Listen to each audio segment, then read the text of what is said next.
আপনাকে north south ইউনিভার্সিটিতে স্বাগতম। দয়া করে আমাদের বাবা মাদের উপদেশ দিন যেন আমাদের দ্রুত বিয়ে দিয়ে পবিত্র জীবন যাপনের সুযোগ করে দেয়। যারা বাবা মা আছেন, প্যারেন্টস আছেন, তারা তরুণদের এই আর্তনাদ কি শুনতে পাচ্ছেন? আমাকে অনুরোধ করা হয়েছে আপনাদের, বিশেষ করে শিক্ষার্থীদের নানা প্রশ্ন থাকে মনে, সেই প্রশ্নগুলোর উত্তর দেওয়ার জন্য। প্রশ্ন যে পরিমাণ এসেছে আমাদের কাছে সেটি হলো 9 শতাধিক। 9 শতাধিক প্রশ্নের উত্তর দেওয়ার জন্য আমার কমপক্ষে 9 দিন সময় প্রয়োজন। নর্থ সাউথ বিশ্ববিদ্যালয় এই ধরনের আয়োজনকে আপনি কিভাবে দেখছেন? আমি যদি নিজেকে পুরোপুরি বদলাতে চাই এবং আল্লাহর পথে চলতে চাই, তাহলে প্রথম পদক্ষেপ হিসাবে আমার কি কাজ করা উচিত এবং আল্লাহ কি আমার সব ভুল মাফ করবেন? দেখুন, 9 শতাধিক প্রশ্নের উল্লেখযোগ্য সংখ্যক প্রশ্ন এই রিলেটেড, অর্থাৎ আল্লাহ কি আমাকে মাফ করবেন? তরুণদের মধ্যে ট্রল এবং ব্যঙ্গ বিদ্রুপ করা, এটি আজকাল প্রতিষ্ঠিত কালচারে পরিণত হয়েছে। এ বিষয়ে ইসলাম কি বলে? যদি কেউ আজীবন অবিবাহিত বা চিরাকুমার থাকতে চায়, ইসলাম এ ব্যাপারে কি বলে? একদিকে বিয়ে করার জন্য তরুণদের আর্তনাদ, আবার অপরদিকে কেউ চিরাকুমার থাকতে চায়। আমাদের ক্যাম্পাস থেকে ইসলামোফোবিয়া কিভাবে দূর করা যেতে পারে? এক্ষেত্রে আমাদের করণীয় কি?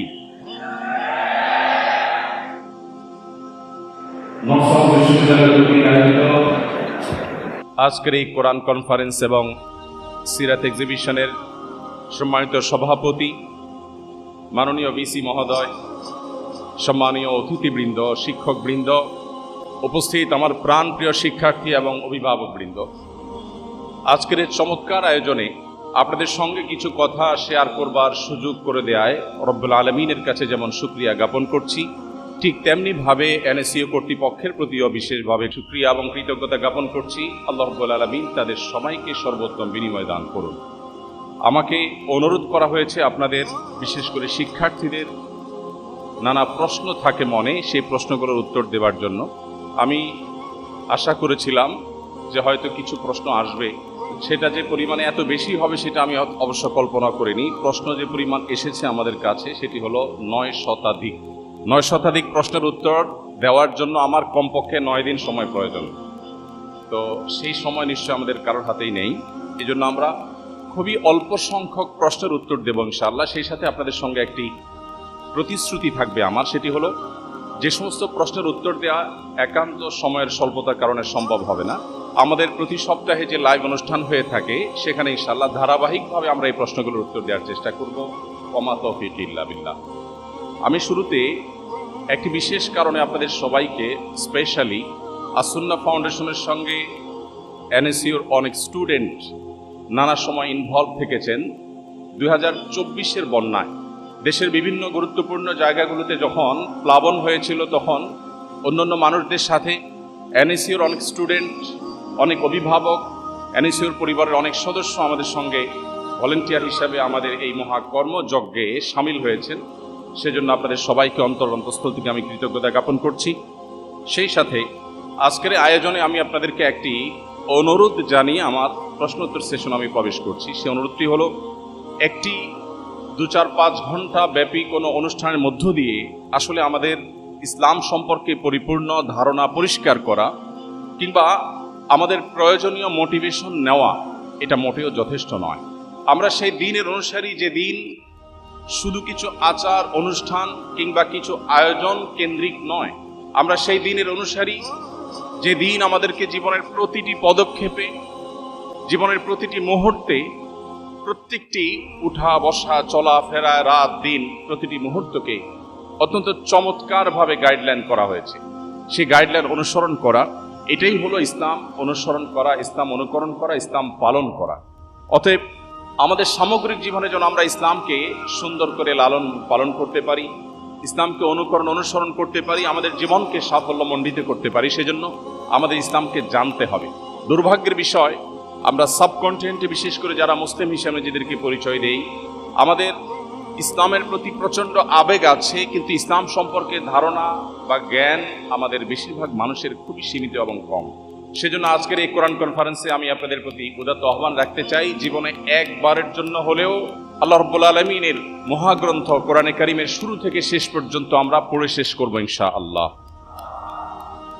দ্বিতীয়ত, আজকে যেহেতু কোরআন কনফারেন্সের পাশাপাশি একটি সিরাত এক্সিবিশন হয়েছে, চমৎকার আমি জানি, অতএব আমাদের জীবনকে আলোকিত করবার জন্য কোরআনে কারীমকে একবার পড়ে শেষ করার পাশাপাশি জীবনে কমপক্ষে একটি সিরাত গ্রন্থ, প্রিয় নবী সাল্লাল্লাহু আলাইহি সাল্লামের জীবনের শৈশব থেকে নিয়ে মৃত্যু পর্যন্ত তার জীবন সংগ্রাম, তার জীবন সাধনাকে জানবার আমরা চেষ্টা করব, অন্তত একটি সিরাত গ্রন্থ পাঠ করে ইনশাআল্লাহ। সম্মানিত উপস্থিতি, আমরা যদি একদিকে কোরআনে কারীম, অপরদিকে নবী করিম সাল্লাল্লাহু আলাইহি সাল্লামের একটি জীবনী গ্রন্থ পড়ে শেষ করতে পারি, আমি আল্লাহর উপর ভরসা রেখে আপনাদেরকে আশ্বস্ত করতে পারি, আপনি নিজেকে গতানুগতিক মুসলিম থেকে একজন পরিপূর্ণরূপে ইসলামকে বুঝে শুনে লালন করছেন, ধারণ করছেন, পালন করছেন, এরকম একজন মুসলিম হিসেবে নিজেকে আপনি আবিষ্কার করতে পারবেন। আল্লাহ তাআলা আমাদের সবাইকে তৌফিক দান করুন। এই আহ্বান আপনাদের প্রতি রেখে আমি আপনাদের প্রশ্নোত্তরের পালায় প্রবেশ করছি এবং প্রশ্নোত্তরের মাধ্যমে ইনশাআল্লাহ আমি কিছু কথা আপনাদের সঙ্গে শেয়ার করব। শুরুতে যে প্রশ্নটি আমি দেখতে পাচ্ছি সেটি হলো, একজন ব্যক্তির পরিপূর্ণতার জন্য ধর্ম কতটা গুরুত্বপূর্ণ? আমাদের জীবনের লক্ষ্য বা উদ্দেশ্য নিশ্চয়ই শুধুমাত্র খেয়ে পরে ঘুমিয়ে কাটানো হতে পারে না। কি বলেন, হতে পারে? একজন মানুষের জীবনের লক্ষ্য উদ্দেশ্য কি শুধু খেয়ে পরে ঘুমিয়ে কাটানো? তাহলে অন্য যে কোনো প্রাণীর সাথে মানুষের জীবনের পার্থক্যের জায়গাটা ঠিক কোথায়? আপনার আমার জীবনের লক্ষ্য বা উদ্দেশ্য একমাত্র আপনাকে বাতলে দিতে পারে আল্লাহর কালাম কোরআনে কারীম। এই জন্য একজন মানুষের জীবনের লক্ষ্য বা উদ্দেশ্য যদি তিনি জানতে চান, তিনি যদি তার চূড়ান্ত লক্ষ্য স্থির করতে চান, আবিষ্কার করতে চান, তাহলে তাকে অবশ্যই কোরআনের ছায়াতলে আসতে হবে, দ্বীনের ছায়াতলে আসতে হবে। আল্লাহর দ্বীন এবং কোরআনে কারীম পরিষ্কারভাবে মানুষের জীবনের লক্ষ্য বিভিন্ন পাতায় পাতায় কোরআনে আল্লাহ তাআলা উল্লেখ করেছেন। পৃথিবীর যত সভ্যতা আছে, যত সংস্কৃতি আছে, আমাদেরকে অনেক কিছু দিতে পারবে। মানুষ পৃথিবীতে কেন এসেছে, কোথা থেকে এসেছে, কোথায় ব্যাক করে যাচ্ছে, কালের গর্ভে হারিয়ে যাচ্ছে, তার পরের পরিণতি ঠিক কোথায়, এ সম্পর্কে ধারণা দিতে পারে একমাত্র কোরআনে কারীম। এজন্য নিজের জীবনের লক্ষ্য জানবার প্রয়োজনে, নিজের চূড়ান্ত উদ্দেশ্য এটি স্থির করবার প্রয়োজনে আমাদেরকে দ্বীনের সামনে সমর্পণ করতে হয়। এছাড়া প্রকৃতিগতভাবে আল্লাহ রাব্বুল আলামিন মানুষকে সৃষ্টি করেছেন এমনভাবে, প্রত্যেকটা মানুষ জন্মগতভাবে, প্রকৃতিগতভাবে মহান রব্বুল আলামিনের কাছে নিজেকে সমর্পণ করবার চেষ্টা করে। এক মহান সত্তার কাছে নিজেকে সমর্পণ করা ছাড়া মানুষের আত্মা কখনো পরিপূর্ণ প্রশান্তি পায় না। মানুষের সুখে দুঃখে রব্বুল আলামিনের সঙ্গে সম্পৃক্ত হওয়ার প্রয়োজন প্রত্যেকটা মানুষ বাই নেচার অনুভব করে, প্রকৃতিগতভাবে মানুষ ফিল করে। অতএব এই অনুভবটা মানুষকে একমাত্র জাগাতে পারে এবং এই চাহিদা পূরণ করতে পারে আল্লাহর কালাম কোরআনে কারীম তথা দ্বীন। সম্মানিত উপস্থিতি, মানুষের নৈতিকতার চূড়ান্ত মানদণ্ড ঠিক করে দিতে পারে আল্লাহর দ্বীন কোরআনে কারীম। মানুষ যখন নিজে থেকে নিজের ভালো মন্দের মানদণ্ড ঠিক করে, তখন মানুষ তার প্রয়োজন অনুযায়ী মানদণ্ড ঠিক করে। রব্বুল আলামিন যখন মানুষের নৈতিকতার চূড়ান্ত মানদণ্ড ঠিক করে দেন, তখন সেটা কিয়ামত পর্যন্ত মানুষের জন্য অপরিবর্তিত থাকে, সেটা মানুষকে সঠিক পথে পরিচালিত করে এবং সর্বকালে সকল সমাজে, সকল সভ্যতায় সেটা রিলেভেন্ট থাকে এবং সেটার প্রয়োগ থাকে বাস্তবিক। আজ থেকে ১৫০০ বছর আগে মুহাম্মদ সাল্লাল্লাহু আলাইহি সাল্লাম আল্লাহর পক্ষ থেকে পাওয়া ওহীর ভিত্তিতে যে সমস্ত কথা বলে গেছেন, আজকের পৃথিবীর সাথে বহু সংকটের সাথে আমরা মেলালে দেখব সেগুলো যেন আজকের বাস্তবতা আল্লাহ তাআলা নাজিল করেছেন। আজকের পৃথিবী পরিবেশ বিপর্যয়ের শিকার। পরিবেশ বিপর্যয়ের শিকার হয়ে আমরা বৃক্ষরোপণের গুরুত্ব আরোপ করছি। আমরা পরিবেশ বিপর্যয়ের শিকার হয়ে পরিবেশ রক্ষা করবার গুরুত্ব আমরা বিভিন্নভাবে মানুষকে ব্যাখ্যা করছি।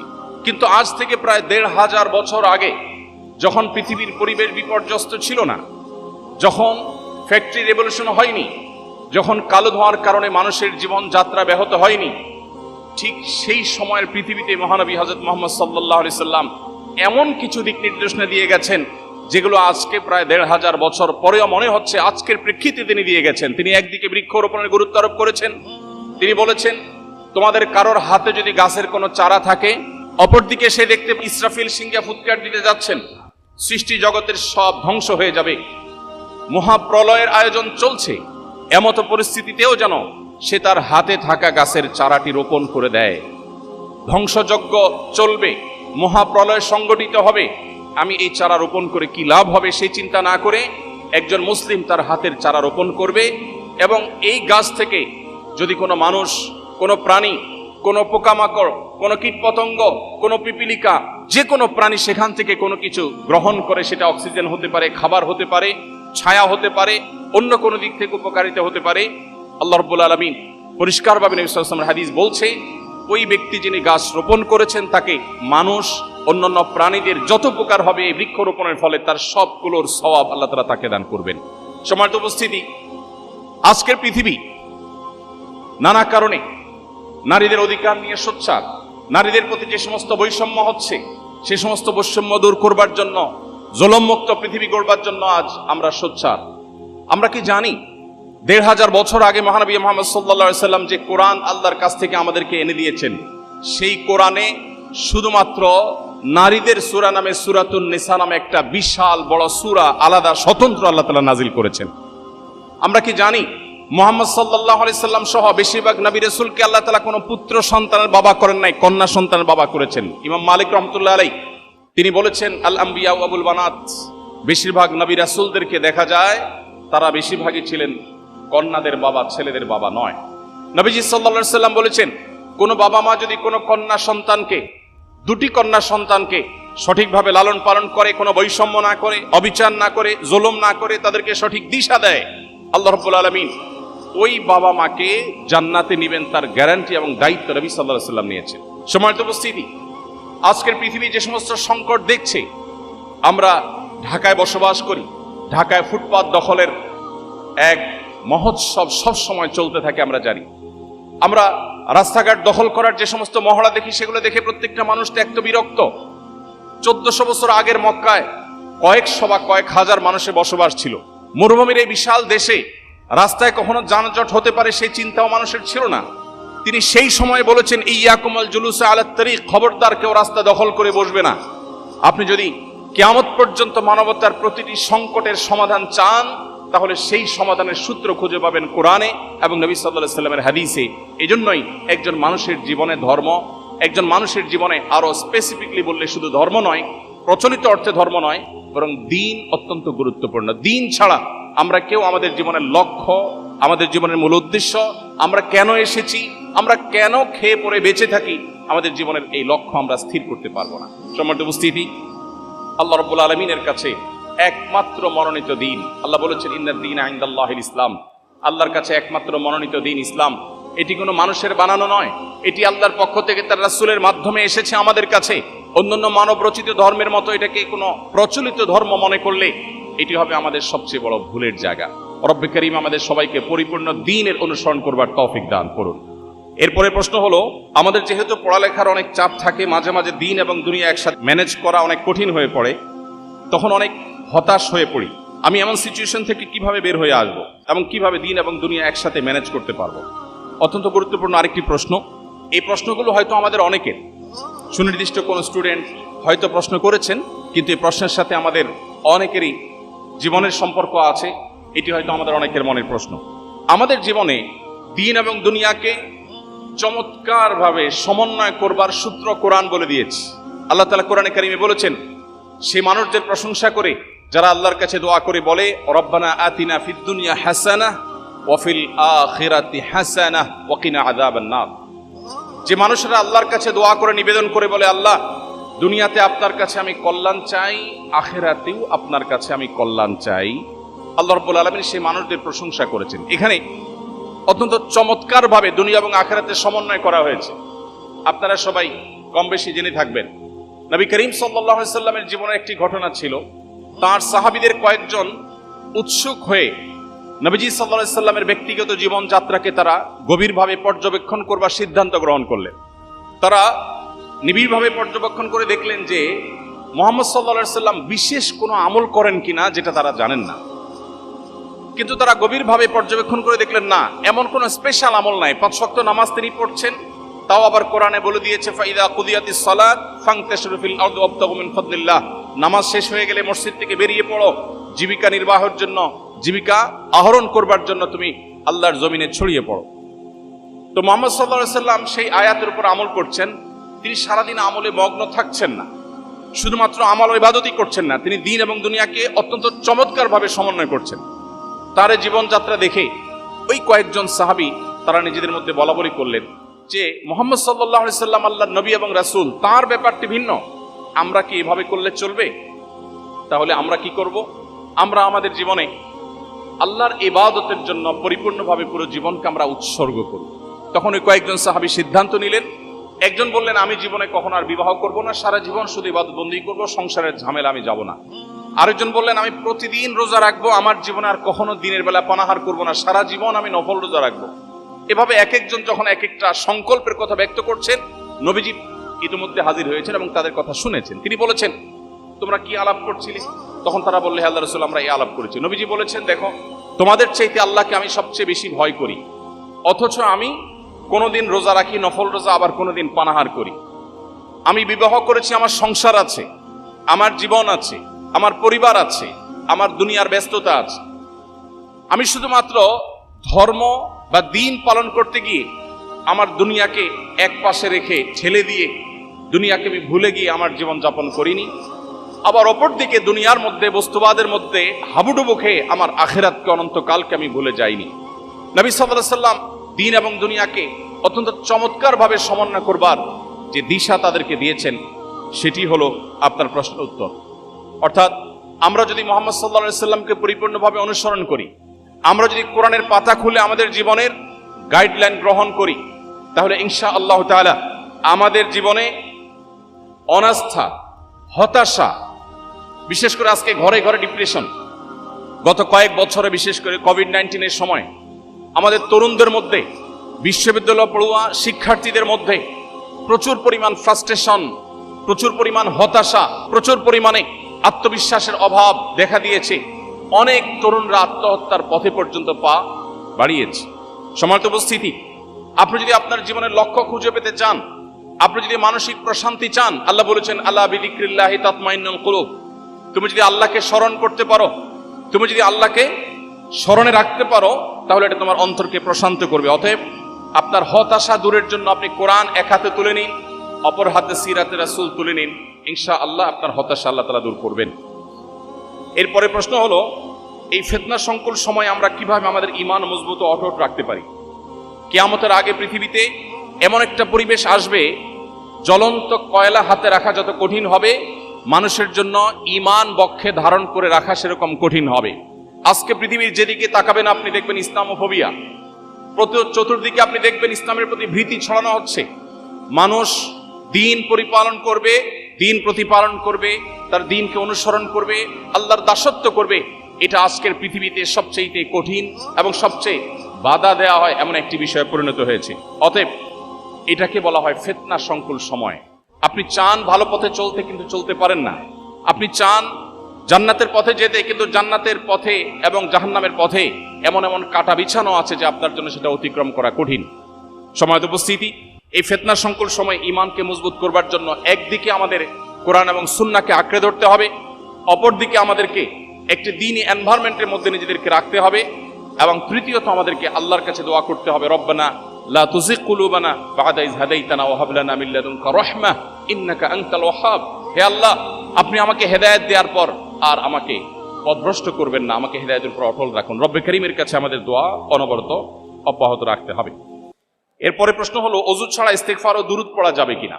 আল্লাহ রাব্বুল আলামিন যে বিষয়গুলো মানুষের জন্য সবচেয়ে আবশ্যক, যেটা ছাড়া মানুষ তার ঈমানকে ধরে রাখা, আল্লাহর সাথে কানেকশনকে ধরে রাখা কঠিন, সে বিষয়গুলোকে আল্লাহ তাআলা সহজ করে দিয়েছেন। এর মধ্যে একটা হলো ইস্তিগফার এবং যে কোনো তাসবিহ এবং দোয়া। একজন ঈমানদার প্রতিটা মুহূর্তে আল্লাহর কাছে দোয়া করার মুখাপেক্ষী। নবীজি সাল্লাল্লাহু আলাইহি সাল্লাম বলেছেন, কোন ব্যক্তি তার জুতার ফিতা যদি ছিঁড়ে যায়, খুব ছোট একটা বিষয়, মাইনর একটি বিষয়, যেটি সে চাইলেই খুব সহজেই সমাধান করতে পারে, এই মুহূর্তেও সে যেন আল্লাহর কাছে দোয়া করে, আল্লাহ, এটাও একটা বিপদ, হতে পারে ছোট, আপনি আমার বিপদ থেকে রক্ষা করুন। তো প্রতি মুহূর্তে যেহেতু আমাদের দোয়া করতে হয়, এই জন্য দোয়ার জন্য অজু শর্ত নয়, কারণ প্রত্যেকবার অজু করে দোয়া করা এটা আমাদের জন্য কঠিন হবে। এই জন্য আল্লাহ তাআলা দোয়ার জন্য অজুর কোনো শর্ত রাখেননি। একজন ঈমানদার বিনা অজুতে এবং যেই কোনো মুহূর্তে, এমনকি গোসল ফরজ হলেও ওই মুহূর্তে একজন ঈমানদার আল্লাহর কাছে দোয়া নিবেদন করতে পারেন, ইস্তিগফার করতে পারেন, তাসবিহ তাহলিল পড়তে পারেন এবং দুরূদ পাঠ করতে পারেন। অতএব আমরা যে কোনো মুহূর্তে এই আমলগুলো করতে পারি, বিশেষ করে যখন আমরা পবিত্র জায়গায় থাকবো, শারীরিকভাবে অপবিত্র হলেও এই আমলগুলো করা যাবে। এরপরে প্রশ্ন হলো, আমি জানি যে আমি যা করেছি তা ভুল এবং আমি আন্তরিকভাবে তওবা করি এবং আল্লাহর কাছে ক্ষমা চাই, কিন্তু কিছু সময় পর আমি আবার একই ভুলে পতিত হই, এরপর দোষবোধ ও আল্লাহ থেকে বিচ্ছিন্নতা অনুভূত হয়। আমি কিভাবে চক্র ভাঙতে পারি এবং সত্যিকারে নিজেকে নিয়ন্ত্রণ করতে পারি যাতে একই পাপ বারবার না করি? এই প্রশ্ন আমার মনে হয় আমাদের কম বেশি সবারই। কি বলেন, এই প্রশ্নের বাইরে কেউ আছেন? আমরা কি কেউ গুনাহমুক্ত আছি? আমরা কি কেউ পাপ মুক্ত আছি? প্রতি মুহূর্তে আমাদের গুনাহ হচ্ছে।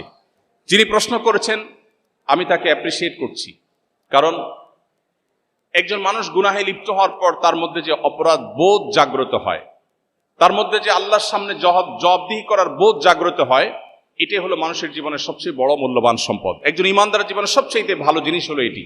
এই অনুশোচনা, এটাই হলো তওবার মূল সূত্র। কোরআনে কারিমে আল্লাহ রাব্বুল আলামিন বলেছেন, পরিষ্কারভাবে আল্লাহ তাআলা ঘোষণা দিয়েছেন, লা তাকনাতু মির রাহমাতিল্লাহ। আমাদের অনেক তরুণ বন্ধুরা আছেন, জীবনে অনেক পাপাচার করেছেন, অনেক ব্যভিচার লিপ্ত হয়েছেন, মাদকে হাত বাড়িয়েছেন, অনেক অন্যায় করেছেন, অনেক নামাজ নষ্ট করেছেন, অনেক জেনা করেছেন, অনেক চোখের গুনাহ করেছেন, মনের গুনাহ করেছেন, আল্লাহর সাথে সম্পর্ককে অনেক দূরে ঠেলে দিয়েছেন, শয়তানকে খুশি করে ফেলেছেন। তিনি অনুভব করছেন তিনি আল্লাহর রহমত থেকে অনেক দূরে সরে গেছেন, যেমনটি প্রশ্নকর্তা লিখেছেন। প্রিয় ভাইরা আমার, একজন মুসলমান হিসাবে আমাদের জন্য সবচেয়ে বড় প্রাউড করার, গর্ব করবার মতো একটা জিনিস হলো আল্লাহ রাব্বুল আলামিন আমাদের জন্য ক্ষমার দুয়ারকে ওপেন করে রেখেছেন। আল্লাহ রাব্বুল আলামিন ক্ষমার দরজাকে আল্লাহ তাআলা এতটা খুলে রেখেছেন, নবী করিম সাল্লাল্লাহু আলাইহি সাল্লাম বলেছেন, কোন মানুষ ঠিক জীবন সায়ান্নে যখন মৃত্যু শয্যায় শায়িত, যখন তিনি তার মৃত্যু নিশ্চিত জেনেছেন, ঠিক সেই মুহূর্তটির আগ মুহূর্ত পর্যন্ত তার জীবনের যে কোনো বাঁকে বাঁকে, যে কোনো মোড়ে, যে কোনো গতিপথে, যে কোনো গলিতে, যে কোনো পর্যায়ে, যে কোনো স্টপেজে দাঁড়িয়ে যদি মানুষ সিদ্ধান্ত নেয় আমি আর জাহান্নামের পথে ছাড়বো না, আমি জান্নাতের পথে যাব, নবী করিম সাল্লাল্লাহু আলাইহি সাল্লাম পরিষ্কার ঘোষণা দিয়েছেন আল্লাহ রাব্বুল আলামিন সমস্ত গুনাহ মাফ করে দিবেন। প্রিয় ভাইরা আমার, একটি ধারণা আমাদের অনেকের কাছেই হয়তো পরিষ্কার নয়, সেটা হলো ইসলামে এমন কোনো অপরাধ নাই, এমন কোনো পাপ নাই, এমন কোনো গুনাহ নাই, এমন কোনো খারাপ কাজ নাই যে কাজ মানুষ পরিহার করবার সংকল্প করার পর আল্লাহর পথে, জান্নাতের পথে ফিরে আসার সিদ্ধান্ত গ্রহণ করে আর আল্লাহ তাআলা সেটা ক্ষমা করেন না। ক্ষমার অযোগ্য পাপ বলতে আল্লাহর কাছে কোনো অপরাধ নাই। প্রিয় ভাইরা আমার, পৃথিবীতে প্রচলিত যে ধর্মগুলো আছে, কোন কোন ধর্মের মানুষ মনে করে মানুষ যত পাপ করুক কোনো অসুবিধা নাই, সেই ধর্মের নবী সমস্ত পাপ সবগুলো আল্লাহর কাছ থেকে মোচন করিয়ে নেবেন, ফলে তাদের কোনো তওবা করতে হয় না। আবার অপরদিকে অনেক এমন সম্প্রদায় আছে যারা মনে করে ছোটখাটো কোনো পাপ করলেই মানুষ ইসলাম থেকে খারিজ হয়ে যায়। এর বিপরীতে আল্লাহ তাআলা কোরআনে কারিমে বলেছেন, লা তাকনাতু মির রাহমাতিল্লাহ, লা তাকনাতু মির রাহমাতিল্লাহ, তোমরা আল্লাহর রহমতের আশা কখনো ছাড়বে না। ইন্নাল্লাহা ইয়াগফিরুয যুনুবা জামিআ, আল্লাহ তোমাদের সমস্ত পাপাচার মাফ করে দিবেন। এমন কোনো পাপ নেই, এমন কোনো অপরাধ নেই, এমন একটি গুনাহ নেই যে গুনাহ আল্লাহ তাআলা মাফ করবেন না। শর্ত, আপনাকে অনুতপ্ত হতে হবে, আপনাকে আত্মশাসন করতে হবে, আপনাকে ভৎসনা করতে হবে। ইমানদারের সবচেয়ে বড় অ্যাডভান্টেজের জায়গাই হলো এটা, ইমানদার জীবনের যে কোনো মুহূর্তেই তার জীবনকে ঘোরাতে পারে, তার জীবনকে পরিবর্তন করতে পারে। শুধু একটি সিদ্ধান্ত গ্রহণ করতে হবে, আমি আর জাহান্নামের পথে চলবো না, নাফরমানি করব না, আমি আল্লাহর পথে চলবো। আমি আগের সমস্ত কাজের জন্য লজ্জিত, অনুতপ্ত এবং সংকল্প করলাম আর করব না। শুধুমাত্র আপনার এতটুকু সিদ্ধান্ত, এতটুকু অবস্থান এবং সংকল্প আপনার জীবনের সমস্ত গুণ, আমার কথা নয়, আল্লাহ বলছেন ইন্নাল্লাহা ইয়াগফিরুয যুনুবা জামিআ, আল্লাহ সকল গুনাহ মাফ করে দিবেন ইনশাআল্লাহ। অতএব যে সমস্ত বন্ধুরা বিভিন্ন পাপাচারের কারণে নিরাশ হয়ে গেছেন, আল্লাহর রহমতের আশা ছেড়ে দিয়েছেন, আল্লাহ ডাকছেন তার রহমতের কোলে, এরপরেও যদি আপনি মনে করেন আপনার গুনাহ মাফ হওয়ার নয়, তাহলে মনে রাখবেন শয়তান আপনাকে ধোঁকা দিচ্ছে। আপনারা সবাই নিশ্চয়ই শুনে থাকবেন, ইসলামী বিশ্ববিদ্যালয় কুষ্টিয়ার একজন প্রফেসর ছিলেন ডক্টর খন্দকার আব্দুল্লাহ জাহাঙ্গীর রাহিমাহুল্লাহ, নাম শুনেছেন না স্যারের? আব্দুল্লাহ জাহাঙ্গীর রাহিমাহুল্লাহ বলতেন, শয়তানের সবচেয়ে বড় অস্ত্র, শয়তানের সবচেয়ে বড় হাতিয়ার হলো মানুষকে নিরাশ করে দেওয়া, মানুষকে আশাহত করে দেওয়া। নবী রাসূলদের কাজ ছিল মানুষকে আশাবাদী করে তোলা। একজন ইমানদার তার জীবনে যে কোনো মুহূর্তে তওবা করবে, জীবন পরিবর্তন করবার সিদ্ধান্ত করবে, নিবে, আল্লাহ তাআলা তাকে মাফ করবেন। আমরা সিদ্ধান্ত নেব তো ইনশাআল্লাহ? সবাই তওবা করব তো ইনশাআল্লাহ? আল্লাহ আমাদের সবাইকে আপনি জাহান্নামমুখী যাত্রা পরিহার করে জান্নাতমুখী যাত্রায় আসার তৌফিক দান করুন। এরপরে প্রশ্ন হলো, এই আধুনিক বিশ্বে একজন নারী কিভাবে ইসলামের অনুশীলন সঠিকভাবে করতে পারে? প্রিয় ভাইরা আমার, একজন নারী যিনি নিজে মুসলিম পরিচয় দেন, আল্লাহর দাসত্বকে তিনি স্বীকার করেছেন, তিনি আধুনিক পৃথিবী শুধু নয়, কিয়ামত পর্যন্ত পৃথিবী উন্নতির যত শিখরে পৌঁছাবে না কেন, পৃথিবীর প্রত্যেকটা ক্ষেত্রে তিনি পরিপূর্ণভাবে ইসলাম প্র্যাকটিস করে তার অবদান রাখবার সুযোগ আছে। কিন্তু ইসলামের যে স্বকীয়তা আছে, ইসলামের যে বিধান আছে, সেটাকে আপন জায়গায় মাথায় রেখে সেটাকে পরিপালন করে তিনি চাইলে বিভিন্ন সেক্টরে অবদান রাখতে পারেন। আপনারা জানেন, মহানবী মুহাম্মদ সাল্লাল্লাহু আলাইহি সাল্লামের জীবদ্দশায় মহিলা সাহাবীরা বিভিন্ন সেক্টরে তারা অবদান রেখেছেন। তারা পর্দার মধ্যে থেকে, শরিয়ার বিধানের মধ্যে থেকে তারা কিন্তু সমাজে বিভিন্ন রকম অবদান রেখেছেন। কিন্তু তাকে একজন মুসলিম নারী হিসাবে ইসলাম যে আইডেন্টিটি দিয়েছে সেটাকে ধারণ করতে হবে। আজকের পৃথিবীতে আমরা দেখি আমাদের বোনরা, আমার কথা আমাদের বোনরা অনেকে শুনছেন নিশ্চয়ই, অনেক বোনরা আছেন যারা নিজেদেরকে পুরুষের মতো করবার চেষ্টা করেন। একজন নারী তিনি যদি তার নিজেকে পুরুষের মতো করবার চেষ্টা করেন, এটা কি তার জন্য খুব সম্মানের? আপনি যদি একজন নারী হয়, আপনি মনে করেন আপনাকে পুরুষের মতো হতে হবে, তার মানে আপনি নারী হিসাবে আপনি প্রাউড ফিল করছেন না, আপনি আপনার নারীত্ব নিয়ে আপনি অপমান বোধ করছেন। এটা তো জাহিলি যুগের মানুষের কালচার ছিল। আল্লাহ কোরআনে বলেছেন, ওয়াইদা বুশরা আহাদুহুম বিল উনসা যাল্লা ওয়াজহুহু মুসওয়াদ্দান ওয়া হুয়া কাযীম। জাহিলি যুগের মানুষদের, সেই আইয়ামে জাহিলিয়াতের বর্বরতার যুগের সময়ের মানুষকে যখন বলা হতো তোমার কন্যা সন্তান হয়েছে, তখন তাদের মুখ কালো হয়ে যেত। ইয়াতাওয়ারা মিনাল কওম, সে মুখ লুকালুকি করত। আল্লাহ তাআলা কোরআনে কারিমে সেটাকে পরিষ্কারভাবে কঠোর ভাষায় ভর্ৎসনা করেছেন। এবং আল্লাহ তাআলা বলেছেন, আল্লাহ তাআলা যাকে ইচ্ছা তাকে কন্যা সন্তান দেন, যাকে ইচ্ছা তাকে পুত্র সন্তান দেন, যাকে ইচ্ছা তাকে উভয়টা দেন, কাউকে আল্লাহ কিছুই দেন না। এবং নবী রাসূলদেরকে আল্লাহ তাআলা কন্যা সন্তান দিয়েছেন এবং তাদেরকে বাঁচিয়ে রেখেছেন। অতএব একজন নারী তার মুসলিম আইডেন্টিটিকে সমুন্নত রেখে তিনি তার সমাজের বিভিন্ন সেক্টরে অবদান রাখবার সুযোগ আছে, কিন্তু মুসলিম আইডেন্টিটিটা তার সবচেয়ে গুরুত্বপূর্ণ বিষয়। এরপরে প্রশ্ন হলো, শিক্ষার্থীদের উপর কি হজ ফরজ হয়? শিক্ষার্থীদের উপরে হজ ফরজ কিনা? এর উত্তর হলো, হজ আসলে কার উপরে ফরজ এটা নির্ভর করে ওই ব্যক্তির সামর্থ্যের উপর। যাকে আল্লাহ তাআলা সামর্থ্য দিয়েছেন, আল্লাহ বলেছেন ওয়ালিল্লাহি আলান নাসি হিজ্জুল বাইতি মান ইসতাতাআ ইলাইহি সাবিলা, যে ব্যক্তি মক্কায় গিয়ে হজ করে আসার আর্থিক শারীরিক সঙ্গতি রাখে তার উপরে হজ করা ফরজ। তার পরিচয় কি তিনি শিক্ষার্থী নাকি ব্যবসায়ী, তিনি পুরুষ কিংবা নারী, তিনি বৃদ্ধ নাকি পরিণত বয়সের না তরুণ নাকি অন্য কোনো বিভাগের, সেটা দেখবার বিষয় নয়। মূলত দেখার বিষয় হলো তার সামর্থ্য আছে কিনা। কারো যদি সামর্থ্য থাকে তাহলে তার উপরে হজ ফরজ। এমনকি কোনো শিক্ষার্থী তিনি স্টুডেন্ট লাইফে যদি হজ করবার মতো সামর্থ্য তার হয়ে যায়, হজ করে আসতে যে পরিমাণ টাকা লাগে সে টাকার মালিক যদি হয়ে যায় এবং সেটা যদি ঋণমুক্ত থাকে, তাহলে তারপর হজ ফরজ হবে এবং হজ অনতি বিলম্বে তার করা কর্তব্য।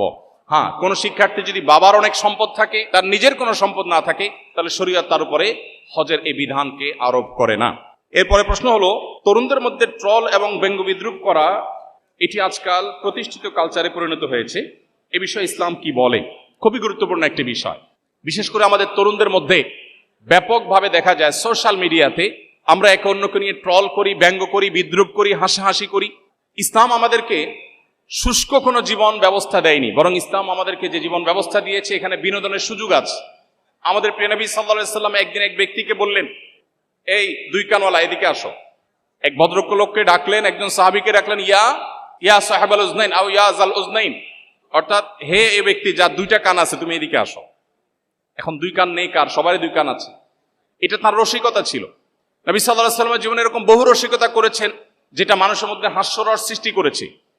এবং ইসলাম বিনোদনকে অ্যাপ্রিসিয়েট করে, অ্যালাউ করে। মানুষের বেঁচে থাকার জন্য বিনোদনের প্রয়োজন আছে, কিন্তু বিনোদনের নামে আপনি কাউকে নিয়ে ট্রল করা, কাউকে রোস্ট করা, কাউকে অপমান করা, কাউকে হেয় করা, এটা কোন অবস্থা ইসলাম অ্যালাউ করে না। আমরা অনেকে মনে করি আমরা তো দুষ্টমি করে করছি, অথচ দুষ্টমি করেও কিন্তু এই কাজগুলো ইসলাম কোনোভাবে করবার সুযোগ আমাদেরকে দেয়নি। এবং এইভাবে একটা সমাজে মানুষের মধ্যে অন্যের ক্ষতি করার বিষয়টি যে অপরাধ, সে ধারণায় আস্তে আস্তে বিলুপ্ত করে ফেলে। এই জন্য একজন মুসলিম তরুণ কোন অবস্থাতে কাউকে নিয়ে ট্রল, ব্যঙ্গ, বিদ্রুপ করতে পারেন না। আপনি কারো সমালোচনা করার প্রয়োজন হলে কোরআন সমালোচনার মূলনীতি বলে দিয়েছে, আপনি সমালোচনা করতে পারেন, গঠনমূলক আলোচনা করতে পারেন, কিন্তু কাউকে নিয়ে আপনি হাসির পাত্রে পরিণত করবেন, কাউকে অপমান অপদস্থ করবেন, এটা কি ইসলাম কোনো অবস্থাতে জায়েজ করেনি। অতএব একজন মুসলিম হিসাবে এটা আমাদেরকে খেয়াল রাখতে হবে। এরপরে প্রশ্ন হলো, জাগতিক পরজাগতিক ক্ষেত্রে উন্নতির জন্য এখনকার তরুণদের প্রতি আপনার পরামর্শ কি? এখনকার তরুণদের প্রতি আমার পরামর্শ হলো, বিশেষ করে আজকের এই কনফারেন্সে যারা উপস্থিত হয়েছেন আপনাদের প্রতি আমাদের উদাত্ত আহ্বান হলো, আপনার জীবনে একবারের জন্য হলেও কোরআনে কারিমের দুটি সূরা, সূরা ইউসুফ এবং সূরা কাহাফ, সূরা ইউসুফ এবং সূরা কাহাফ, সূরা ইউসুফ 12 এবং 13 পারা, 2 পারা জুড়ে, আর সূরা কাহাফ 15 এবং 16 দুটো পারা জুড়ে দুটি সূরা। সূরা ইউসুফের মধ্যে আপনাকে কোরআনে কারিমে আল্লাহ তাআলা পরিষ্কারভাবে শিখিয়েছেন কিভাবে একজন তরুণ তার জীবনের প্রচন্ড লোভ, প্রচন্ড আকর্ষণ, প্রচন্ড অন্যায়ের প্রতি আগ্রহ, টান এটি থাকার পরও সে নিজেকে আত্মরক্ষা করবে। ইউসুফ আলাইহিস সালামের নাম শুনেছেন না আপনারা? ইউসুফ আলাইহিস সালামের নাম শুনেছেন না?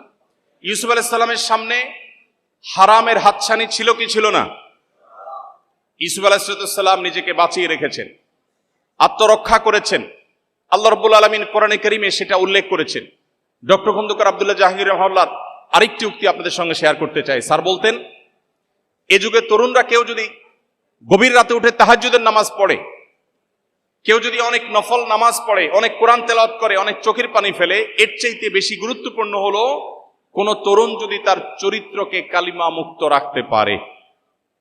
নবী করিম সাল্লাল্লাহু আলাইহি সাল্লাম বলেছেন, কেউ যদি তার সম্ভ্রমকে রক্ষা করবার দায়িত্ব নিতে পারে, কেউ যদি তার মুখ এটা দিয়ে কোনো অন্যায় গুনাহ পাপাচার করবে না, মানুষের ক্ষতি করবে না, গালমন্দ করবে না, এটারও দায়িত্ব নিতে পারে, নবীজি বলেছেন আজমান লাহুল জান্নাহ, আমি তার জন্য জান্নাতের দায়িত্ব নিলাম।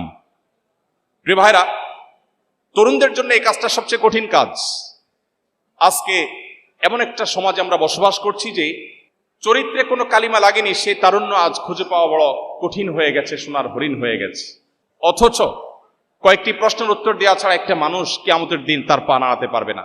এর ভিতরে একটা হলো তারুণ্যকে মানুষ কিভাবে কাটিয়েছে। আমাদের নবী করিম সাল্লাল্লাহু আলাইহি সাল্লাম তরুণদেরকে অনেক বেশি ভালোবাসতেন। একটি হাদিসও আমার জানা নেই যে হাদিসে নবী বৃদ্ধদেরকে সম্বোধন করেছেন আলাদা করে। দুটি হাদিসের কথা আমি জানি। একটি হলো নারী জাতিকে সম্বোধন করে বলেছেন ইয়া মাআশারান নিসা, হে নারীগণ। আরেকটা হলো যুবকদেরকে সম্বোধন করে নবীজি বলেছেন ইয়া মাআশারাস শাবাব, হে যুবকরা। এই দুটি সম্প্রদায়কে নবী সাল্লাল্লাহু আলাইহি সাল্লাম আলাদা করে অ্যাড্রেস করে অত্যন্ত আবেগ মাখা কণ্ঠে কিছু কথা বলেছেন। এর ভিতরে একটা হলো মান ইসতাতা মিনকুমুল বাআতা ফালিয়াতাজাওয়াজ, হে তরুণরা, তোমাদের মধ্যে যারা বিবাহ করবার সামর্থ্য রাখে সে যেন বিবাহ করে, আর এর মাধ্যমে সে তার চরিত্রকে হেফাজত করবে। আজ গোটা পৃথিবীতে যে মানব সভ্যতা টিকে আছে, এটা পরিবার ব্যবস্থাপনার মধ্য দিয়ে টিকে আছে। পৃথিবীর যে সমস্ত দেশগুলো বিবাহকে ডিনাই করেছে, যারা বিবাহ বহির্ভূত সম্পর্ককে অ্যাপ্রিসিয়েট করেছে, সেই দেশগুলোতে আজ মানুষের জন্মের হার এমন একটা ভয়াবহ পর্যায়ে গিয়ে পৌঁছেছে যে সংশ্লিষ্ট প্রায় প্রত্যেকটা উন্নত দেশ তাদের দেশের নাগরিকদেরকে প্রণোদনা দিয়ে, নানা রকমের ঘোষণা দিয়ে, নানা রকমের সুযোগ সুবিধা দিয়েও শিশু সন্তান জন্মের হার স্বাভাবিক করতে পারছে না। জার্মানির মতো দেশ বাহির থেকে, সিরিয়া থেকে রিফিউজিদেরকে ওয়েলকাম করছে, কারণ দেশ চালাবার জন্য পর্যাপ্ত মানুষ দেশে তৈরি হচ্ছে না। বৃদ্ধরা মারা যাচ্ছেন, তাদের জায়গাগুলো পূরণ হচ্ছে না, কারণ মানুষের জন্মের হার এটা পারিবারিক এই বন্ধনের মধ্য দিয়ে, বৈবাহিক সম্পর্কের মধ্য দিয়ে হয়। যে সমাজ বিবাহকে ডিনাই করেছে, বৈবাহিক সম্পর্ককে ডিনাই করেছে, সেই সমাজ নিশ্চিতভাবে এই ক্রাইসিসের মুখোমুখি হয়েছে, হচ্ছে এবং হবে। এজন্য একজন তরুণ তার জীবনকে, তার তারুণ্যকে গুনাহমুক্ত রাখা, জেনামুক্ত রাখা, এটা হলো সবচেয়ে বড় চ্যালেঞ্জের বিষয়। আল্লাহ আমাদের সবাইকে তৌফিক দান করুন। এরপরে প্রশ্ন হলো, আধুনিক প্রজন্মের জন্য উপযোগী এবং আমাদের সংশয় দূর করবে এরকম বইয়ের সাজেশন দিবেন প্লিজ। আমি শুধুমাত্র একটি বইয়ের কথা বলবো, সেটা হলো যেটা আমি শুরুতে বলেছি, কোরআনে কারীম। আপনাদের মধ্যে কে কে আছেন যে কোরআনে কারীমের শুরু থেকে শেষ পর্যন্ত একবার অন্তত পড়ে দেখেছেন? যারা আছেন একটু হাত তোলাবেন। পড়েছেন আপনারা? মাশাআল্লাহ, ধন্যবাদ। অনেক মানুষ পড়েছেন দেখে আনন্দিত হলাম। যারা পড়েননি, কোরআনে কারীমের শুরু থেকে শেষ পর্যন্ত একবার অর্থ সহকারে বুঝে পড়বেন, এরপরে সুযোগ থাকলে বারবার পড়বেন। কোরআন এমন একটা মহাগ্রন্থ, যেই মহাগ্রন্থ আপনাকে পৃথিবীতে কিয়ামত পর্যন্ত আসা মানুষকে যে কোনো সংকটে অত্যন্ত পরিষ্কার গাইডলাইন করবে, পথ দেখাবে। অতএব আমরা মনে করি যে আধুনিক সময়, আধুনিক প্রজন্মের জন্য অন্য কোনো বই বোধহয় উপযোগী। আমি বলবো কোরআন সবচেয়ে বেশি উপযোগী। সকল যুগে সকল সমাজের জন্য সবচেয়ে পারফেক্ট বইয়ের নাম কোরআনে কারীম। অতএব কোরআন আমাদেরকে পড়তে হবে।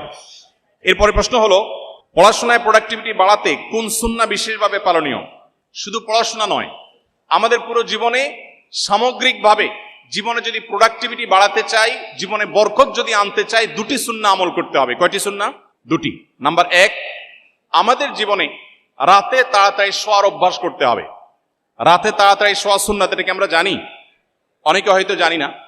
আম্মাজান আয়েশা বলেছেন, নবী করিম সাল্লাল্লাহু আলাইহি সাল্লাম এশার আগে কথা বলা, এশার আগে ঘুমানো এটা অপছন্দ করতেন, আর এশার পরে কথা বলা অপছন্দ করতেন। এই যে গভীর রাত পর্যন্ত আমরা জেগে থাকি, এটা নবী সাল্লাল্লাহু আলাইহি সাল্লামের আদর্শের পরিপন্থী। দুর্ভাগ্যজনক বাস্তবতা, পৃথিবীর পূর্ব থেকে পশ্চিম প্রতিটা দেশ যারা নিজেদেরকে উন্নতির একটা ভালো পর্যায়ে নিয়ে গেছে, প্রত্যেকটা দেশে মানুষ সন্ধ্যার পরপর শুয়ে পড়ে, আমরা সবাই কম বেশি জেনে থাকবো, এবং সকালে ভোরে উঠে তারা কাজ শুরু করে। কিন্তু অবাক করা একটা ব্যাপার হলো, শুধু বাংলাদেশ নয়, প্রায় সব মুসলিম প্রধান দেশগুলোতে আমরা জানি যে গভীর রাত পর্যন্ত আমরা জেগে থাকি এবং সকালে ঘুমিয়ে থাকি। এই কালচার আমাদের সমাজে আছে না নাই? আছে। অথচ এটা হলো মানুষের জীবনে বরকত নষ্ট করার, প্রোডাক্টিভিটি নষ্ট করার সবচেয়ে বড় কারণগুলোর মধ্যে একটা। অতএব আমরা যদি রাতে তাড়াতাড়ি শোয়ার অভ্যাস করি এবং সকালে যদি ঘুমানোর অভ্যাস পরিত্যাগ করতে পারি, সকালে যদি কাজে যেতে পারি, ইনশাআল্লাহ জীবনে বরকত আসবে। নবীজি বলেছেন, আল্লাহুম্মা বারিক লি উম্মতি ফি বুকুরিহা, হে আল্লাহ আপনি আমার উম্মতের জন্য সকালের সময়টাতে বরকত দান করুন। এই জন্য সকালের সময়টা ঘুমিয়ে থাকার সময় নয়। এরপরে প্রশ্ন হলো, কোন প্রতিষ্ঠানে ইসলামের অবমাননা হলে বা এরূপ কিছু ঘটলে এর দায়ভার কি উক্ত প্রতিষ্ঠানের সকলের উপরে বর্তায়? কোরআনে কারিমে আল্লাহ রাব্বুল আলামিন 5 জায়গায় বলেছেন একটা কথা, 5 বার রিপিট করেছেন, সেটা হলো লা তাযরু ওয়াজরাতুন বিজরা উখরা। আল্লাহ রাব্বুল আলামিন কারোর পাপের বোঝা, একজনের পাপের বোঝা আরেকজনের উপরে চাপিয়ে দেন না। কেউ যদি কোনো পাপে লিপ্ত হয়, কেউ যদি কোনো অন্যায় লিপ্ত হয়, এর দায়ভার তার উপরে চাপানো হয়। সামগ্রিকভাবে সবার উপরে গণহারে দায় চাপানো, এটা ইসলামের বা কোরআনের শেখানো কোনো পদ্ধতি নয়। তবে কোনো অপরাধ যদি হয়, সে অপরাধের পেছনে যদি কারোর হাত থাকে, কেউ যদি সিস্টেমিক্যালি সে অপরাধটা তৈরি হতে সাহায্য করে, ভূমিকা রাখে, প্রশ্রয় দেয়, তাহলে যে যতটুকু দায়ী আল্লাহর কাছে তিনি ততটুকু জবাবদিহি করবেন এবং তাকে আল্লাহ ততটুকু শাস্তির মুখোমুখি করবেন। কিন্তু কোনোভাবেই একটা অপরাধকে গণহারে সবার উপরে চাপিয়ে দেওয়ার এই কালচার ইসলাম বিশ্বাস করে না। এরপরে প্রশ্ন হলো, আপনাকে নর্থ সাউথ ইউনিভার্সিটিতে স্বাগতম। দয়া করে আমাদের বাবা মাদের উপদেশ দিন যেন আমাদের দ্রুত বিয়ে দিয়ে পবিত্র জীবন যাপনের সুযোগ করে দেয়। খুব কমন প্রশ্ন, এবং এটা অলমোস্ট সকল অনুষ্ঠানে, সকল প্রোগ্রামে আমাদের তরুণদের এই প্রশ্ন থাকে। এখানে অনেক বাবা মা আছেন, আমি জানি অভিভাবকরা আজকে আহত হয়েছেন এবং এই প্রোগ্রামে অংশগ্রহণ করেছেন। যারা বাবা মা আছেন, প্যারেন্টস আছেন, তারা তরুণদের এই আর্তনাদ কি শুনতে পাচ্ছেন? তরুণদের এই চিৎকার কি আপনারা শুনতে পাচ্ছেন? আমি আপনাদেরকে তরুণদের এই মনের ভাষাটা সিরিয়াসলি আপনাদেরকে পাঠ করার, অনুধাবন করার বিনীত অনুরোধ করতে চাই। আপনারা অনেকে জেনে থাকবেন, আমাদের নবী করিম সাল্লাল্লাহু আলাইহি সাল্লাম বলেছেন, তোমার সন্তানের জন্য যদি উপযুক্ত পাত্র খুঁজে পাও, উপযুক্ত পাত্রী খুঁজে পাও, উপযুক্ত জীবন সঙ্গী খুঁজে পাও, তাহলে তাদেরকে বিয়ে দিতে বিলম্ব করবে না। যদি করো তাহলে পৃথিবীতে ফ্যাসাদ এবং ব্যত্যয় সৃষ্টি হবে, বিশৃঙ্খল হবে, পৃথিবী তার যে গতি সেটা হারিয়ে ফেলবে। আজ পৃথিবীর প্রত্যেকটা উন্নত দেশে আপনি দেখবেন পৃথিবী তার গতি হারিয়ে ফেলেছে। যখন সে দেশগুলো একসময় জন্ম নিয়ন্ত্রণ করবার জন্য প্রণোদনা দিত, এখন সন্তান জন্মের জন্য একটা সন্তান দিলে এত ডলার, দুইটা সন্তান জন্ম দিলে এত বেশি ডলার, এত বেশি সুযোগ সুবিধা প্রত্যেকটা উন্নত দেশ দিচ্ছে। একটি উন্নত দেশ বাকি নেই যে এই সমস্যা তারা ফেস করছে না। মানুষের সন্তান জন্ম দেওয়ার যে টেন্ডেন্সি, এটা বৈবাহিক এই সম্পর্ক যদি না থাকে, পৃথিবী থেকে মানব সভ্যতা হারিয়ে যাবে। এজন্য কোরআনে ইসলামী শরিয়ার যে দণ্ডবিধি রেখেছে, এর মধ্যে সবচেয়ে কঠিন শাস্তি রেখেছে বিবাহ বহির্ভূত সম্পর্কের জন্য। কোনো বাবা মা তার সন্তানকে যদি সময় মতো বিবাহ দিতে গাফিলতি করেন, সন্তান যদি কোনো পাপাচারে লিপ্ত হয়, তার চরিত্র নষ্ট করে, তাহলে পৃথিবী তার গতি হারাবে, স্বাভাবিকত্ব হারাবে, মানুষের জন্মের হার এটা আস্তে আস্তে থমকে যাবে। মানুষ যখন অবৈধ পথে বিবাহ বহির্ভূত সম্পর্কে, হারাম সম্পর্কের মধ্য দিয়ে তার চাহিদাকে পূরণ করতে পারবে, বিবাহ করার আগ্রহ মানুষের কমে যাবে। পৃথিবীতে এই যে সংকট তৈরি হলো, সন্তান যে বিপদগামী হলো, এর জন্য বাবা মা অবশ্যই দায়ী হবেন। আল্লাহর কাছে তাদেরকে জবাবদিহি করতে হবে। যারা মুরব্বীরা আছেন, প্যারেন্টস যারা আছেন, বাবা মা যারা আছেন, আমি তাদেরকে বলতে চাই, আপনারা যখন এখনকার তরুণদের বয়সে ছিলেন তখন সোশ্যাল মিডিয়ার এই ভয়াবহতা, তখন আজকে যে সমস্ত ফিতনা আছে এই ফিতনাগুলো তখন এতটা ভয়াবহ ছিল না। এখন সন্তানদের সামনে হাজারো ফিতনার হাতছানি। অতএব সন্তানদের বিয়েদের ব্যাপারে বাবা মা আন্তরিক হতে হবে। সন্তান যখন হারাম সম্পর্ক করে, অনেক বাবা মা আছেন সেটাকে স্বাভাবিক মনে করেন। হারাম সম্পর্কই যদি করে, সেটা যদি আপনার কাছে স্বাভাবিক মনে হয়, তাকে বিয়ে দিতে সমস্যাটা কোথায়? হ্যাঁ, বিয়ে দিলে যদি মনে করেন যে এখন অসুবিধা, তাহলে উঠে আনার দরকার নাই, শুধু আগদপড়ায় রেখে দেন, আগদপড়ায় রেখে দেন, তাদের পারপাস সার্ভ হয়ে যাক, তারা হারাম সম্পর্ক থেকে বেঁচে যাক, তারা একজন জীবন সঙ্গীকে ঠিক করুন। দেখুন, গোটা পৃথিবীর সকল সভ্যতায় কোন পুরুষ যদি কোনো নারীর সাথে অবৈধ সম্পর্ক করে, নিজের একজন স্ত্রী আছে, এই অবস্থায় যদি আরেকজন নারীর সাথে সম্পর্ক করে, সেটাকে কি ভালোভাবে দেখে না খারাপভাবে? পৃথিবীর কোন সমাজ কি এ ব্যাপারে ভিন্ন কোনো দৃষ্টিভঙ্গি রাখে না। ইসলাম এক কাঠি আরো এগিয়ে। ইসলাম বলে, আপনি একজন তরুণ, আপনার জীবনে একজন জীবন সঙ্গিনী আল্লাহ তাআলা লিখে রেখেছেন, যার সঙ্গে আপনার বিয়ে হবে, যিনি আপনার স্ত্রী হবেন। আপনি যদি বিয়ের আগে আপনার আবেগ, আপনার ভালোবাসা অন্য কোনো মেয়ের সঙ্গে আপনি নিবেদন করেন, তাহলে আপনার যে হবু স্ত্রী, যার সঙ্গে আপনার সকল ভালোবাসা উজাড় করে দেওয়ার কথা ছিল, আপনি তার অধিকার নষ্ট করলেন না? আপনি এখন একজনকে বলছেন তোমাকে ভালোবাসি, তোমাকে ছাড়া বাঁচবো না, এরপরে যাকে বিয়ে করলেন একই কথা আপনি তার সাথে বলছেন। এর চেয়ে বড় মুনাফিকি, এর চেয়ে বড় কপটতা আর কি হতে পারে? একজন মানুষ তার জীবনের সমস্ত ভালোবাসা যদি জমিয়ে রাখে তার সে জীবন সঙ্গিনীর জন্য, এর চাইতে বুদ্ধিদীপ্ত সিদ্ধান্ত, এর চাইতে সঠিক সিদ্ধান্ত আর কি হতে পারে? এই জন্য ইসলাম আমাদেরকে সময় মতো বিবাহ করতে বলে, এবং বাবা মাদের উপর এটা কর্তব্য। আল্লাহ কোরআনে বলেছেন, ও আনকিহুল আয়ামা মিনকুম ওয়াস-সালিহিনা মিন ইবাদিকুম ওয়া ইমাইকুম, হে অভিভাবকেরা, তোমরা তোমাদের অধীনস্থদেরকে বিবাহ দাও, আল্লাহ নির্দেশ করছেন। অতএব এই নির্দেশকে যারা অবজ্ঞা করছেন, আজকাল একটা কথা প্রচলিত আছে, নিজের পায়ে দাঁড়াক আগে। হ্যাঁ, অবশ্য নিজের পায়ে দাঁড়াতে হবে। যুবকরা যারা ঠিক করে বেড়াচ্ছেন, আপনাদেরকে আমি বলছি, উপার্জন শুরু করে দেন। নিজে বাবার হোটেলে খাচ্ছেন, আবার বিয়ে করে বউ আনে তারেও বাবার হোটেলে খাওয়াবেন, এই অবিচার ইসলাম সমর্থন করে না। আপনি বিবাহ করবেন, আপনি উপার্জন শুরু করে দেন। আপনি বসে আছেন কেন? ছাত্র জীবনে উপার্জন করা যায়। আমি ছাত্র জীবনে উপার্জন শুরু করেছি, এবং একদিকে পড়াশোনা করতাম, অপরদিকে বাবার ফ্যামিলিতে সাপোর্ট দিতাম। আমাদের তরুণদের বড় অংশ তারা বসে বসে আড্ডা মেরে খেয়ে অভ্যস্ত, তারা কাজ করতে চায় না, শুধু হুজুরের কাছে চিরকুট লিখে দিবে, প্রশ্ন লিখে দিবে, হুজুর আব্বাকে বলেন বিয়ে করে দেখ। আপনার বাবা আপনাকে বিয়ে করে দিবে, কিন্তু বিয়ে করার জন্য আপনার স্ত্রীর মিনিমাম খরচ, মোহরের টাকা আপনাকে জোগাড় করতে হবে। চেষ্টা করবো তো ইনশাআল্লাহ? হারাম রিলেশনকে না করবো তো ইনশাআল্লাহ? ভাইরা আমার, আমরা সবাই জানি হারামে আরাম নাই না আছে? হারামে আরাম নাই, সবাই জানি তো। অতএব বিবাহ বহির্ভূত সম্পর্ক করে কোনোদিন মানুষ আরাম পেতে পারে না, মানসিক প্রশান্তি কখনো পেতে পারে না। যারা আমাদেরকে সারাদিন প্রেম ভালোবাসার ট্রেনিং দেয়, আছে না? সারাদিন প্রশিক্ষণ দেয় কিভাবে প্রেম ভালোবাসা করতে হবে, কিভাবে ধর্ম ডিঙ্গিয়ে যেতে হবে, বাবা মাকে ডিঙ্গিয়ে যেতে হবে, সমাজের বিরুদ্ধে যেতে হবে, তারপরেও তথাকথিত প্রেমকে জয় করতে হবে, এই ট্রেনিংগুলো দেয় না কিছু মানুষ? এদের জীবনে দেখবেন এক একজনের বিয়ে জীবনে 2টা 4টা 5টা 6টা বিয়ে, একটাও টিকে না। তারা আপনাকে যে প্রেম ভালোবাসার ট্রেনিং দেয়, তার নিজের জীবনে প্রেমের সফলতা তিনি খুঁজে পাচ্ছেন না। এই জন্য হারাম পথে নয়, আমাদের সমস্ত আবেগ ভালোবাসা সব উজাড় করে দিব হালাল পথে ইনশাআল্লাহ। আল্লাহ আমাদেরকে তৌফিক দান করুন। এরপরে প্রশ্ন হলো, নর্থ সাউথ বিশ্ববিদ্যালয় এই ধরনের আয়োজনকে আপনি কিভাবে দেখছেন? খুবই স্বাভাবিক একটি বিষয় আমি দেখছি, খুবই স্বাভাবিক। একটা মুসলিম অধ্যুষিত দেশে একটা বিশ্ববিদ্যালয়ে দ্বীনি আয়োজন হবে, বিষয়টা কি স্বাভাবিক না অস্বাভাবিক? খুবই স্বাভাবিক। বিশ্বাস করুন, আমার কাছে এটা খুবই স্বাভাবিক একটি বিষয় মনে হচ্ছে। গত 2 দিন কি 3 দিন আগের ঘটনা, ভারতে সফর করেছেন সম্ভবত রাশিয়ার প্রেসিডেন্ট, এবং ভারতের প্রধানমন্ত্রী রাশিয়ার সেই নেতাকে তাদের একটা হিন্দুদের একটা ধর্মগ্রন্থ উপহার দিয়েছেন। আপনারা দেখেছেন না পত্রপত্রিকায়? আমাদের দেশে যদি এরকম কোন নেতা আসেন অন্য কোন ধর্মাবলম্বী, তাকে যদি আমাদের কোনো ধর্মগ্রন্থ উপহার দেওয়া হয়, বিষয়টা কি স্বাভাবিক না অস্বাভাবিক? খুবই স্বাভাবিক। একটা মুসলিম অধ্যুষিত দেশে এটা হবে, এটাই স্বাভাবিক। কিন্তু দুর্ভাগ্যজনকভাবে আমাদের সমাজে নানা কারণে দিনটাকে এমন একটা পর্যায়ে নিয়ে রাখা হয়েছে যেন এটা কোনোভাবেই স্পর্শ করা যাবে না, এটা স্পর্শ করলে আমাদের জাত চলে যাবে।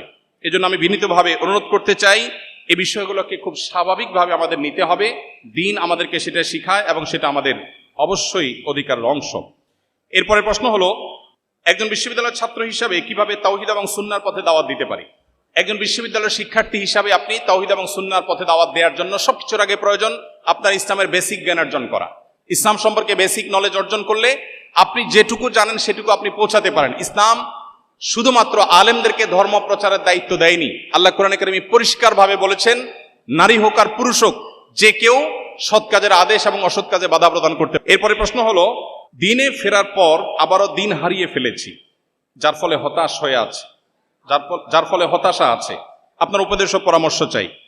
প্রিয় ভাই আমার, একজন মানুষ দিনে আসার পর যদি আবার দিন থেকে বিচ্যুত হয়ে যান, এর চেয়ে দুর্ভাগ্যের বিষয় আর কিছু নয়।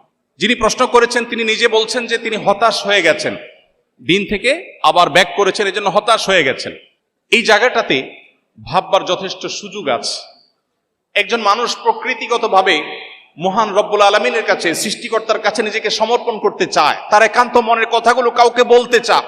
পৃথিবীর এমন কোনো মানুষ নাই যাকে সব কথা বলা যায়, যাকে সব সময় কথা বলা যায়, যার কাছে সবকিছু সঁপে দেওয়া যায়। এরকম কোনো মানুষ আল্লাহ তাআলা সৃষ্টি করেন না পৃথিবীতে, একজনও না। সেটা আপনার স্ত্রীও না, আপনার মাও না, আপনার বাবাও না, আপনার কোনো বন্ধু না।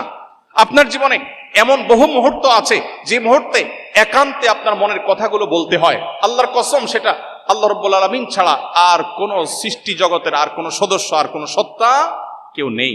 এজন্য আপনার জীবনে যে হতাশা বিরাজ করছে, আমি আল্লাহর উপরে ভরসা রেখে আপনাকে নিশ্চয়তা দিতে পারি, আপনি যদি আবার ইসলামে ব্যাক করেন, আল্লাহ তাআলা আপনার সে ব্যাক করাকে কবুল করবেন।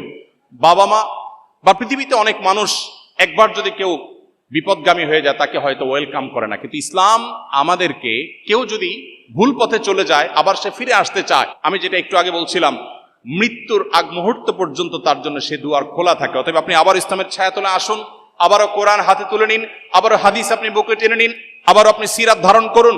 আপনি নিশ্চিন্তে সিরাতের পথে হাঁটলে ইনশাআল্লাহ আপনার এই ডিপ্রেশন, আপনার এই দুশ্চিন্তা এবং আপনার এই ফ্রাস্ট্রেশন দূর হয়ে যাবে।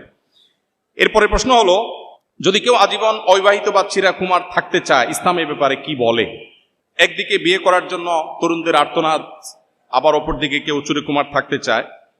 ইসলাম চিরকুমার থাকার এই সিদ্ধান্তকে খুব বেশি অ্যাপ্রিসিয়েট করে না। এটাই হলো ইমামদের সবচেয়ে সঠিক এবং সবচেয়ে গ্রহণযোগ্য মত। কোন কোন স্কলার, কোন কোন ইমাম বলেছেন, কেউ যদি পুরো জীবন আল্লাহর জন্য সঁপে দিতে চায় এবং সে বিবাহ না করতে চায়, সেটা অ্যাপ্রিসিয়েট যোগ্য। বাট এটা মেজরিটি যে ইমামরা আছেন পৃথিবীতে তাদের মত না। তাদের মত হলো, একজন মুসলমান তিনি বৈরাগ্যতা অবলম্বন করবেন না। পরিষ্কারভাবে হাদিসে ঘোষণা দেওয়া হয়েছে, লা রুহবানিয়াতা ফিল ইসলাম, ইসলামে কোনো বৈরাগ্যতার অবকাশ নেই। আপনি ছালাত চট পরে থাকবেন, চুল এলোমেলো থাকবে, ময়লা নোংরা থাকবে, আপনি যেন তেন ভাবে চলবেন, সমাজের বোঝা হবেন, ইসলাম সেটা বলেনি। কোরআনে আল্লাহ বলেছেন, নামাজ শেষ হয়েছে বের হয়ে যাও, মসজিদে বসে তোমাকে জিকির করে সারাদিন কাটাতে বলা হয়নি। ফাইদা কুদিয়াতিস সালাহ ফান্তাশিরু ফিল আরদ, নামাজ হয়ে গেছে, ছড়িয়ে পড়ো, তোমার কাজে তুমি চলে যাও। অতএব একজন মানুষ বৈরাগ্যতা অবলম্বন করবে, চিরকুমার থাকবে, এটা ইসলাম তাকে বলেনি। তবে কেউ যদি চিরকুমার থাকতে চায় এবং থাকতে পারে এবং তার নিজের এই কনফিডেন্ট থাকে যে তিনি চারিত্রিক কোনো ত্রুটিতে জড়াবেন না, তাহলে এটা তার জন্য জায়েজ বাট উত্তম না।